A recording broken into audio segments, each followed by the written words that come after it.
ഞാൻ അനുസരിച്ചു. പക്ഷെ അതിനുവേണ്ടി ഞാൻ ഒരു 14-15 ദിവസം അവൈലബിൾ കണ്ടിൻജൻറ്റിനെ വെച്ച്.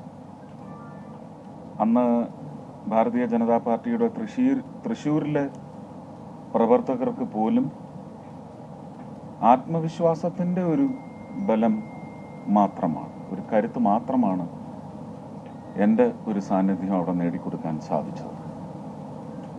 പക്ഷെ അത് വിജയത്തിലേക്ക് എത്താൻ എത്ര ദൂരമുണ്ടെന്നുള്ളത് അവർക്ക് നല്ല ധാരണയും ഉണ്ടായിരുന്നു. ചില അട്ടിമറികളുടെ ഫലമായിട്ട് മാത്രമാണ് അന്ന് അവിടെ താമരയ്ക്ക് വിരിയാൻ സാധിക്കാൻ.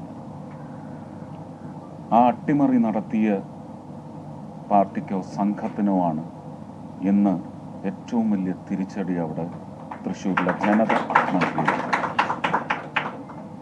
നിങ്ങളൊക്കെ രാഷ്ട്രീയം അരാഷ്ട്രീയം എന്ന് പറയുന്ന 2 സെഗ്മെൻ്റാണ് ഇപ്പോൾ തിരഞ്ഞെടുപ്പ് രാഷ്ട്രീയവുമായി ബന്ധപ്പെട്ട് നമുക്ക് അനലൈസ് ചെയ്യാൻ വേണ്ടി 2 സെഗ്മെൻ്റാണുള്ളത്. രാഷ്ട്രീയം, നിങ്ങൾക്ക് താല്പര്യപ്പെടാൻ പറ്റാത്തത് അരാഷ്ട്രീയം.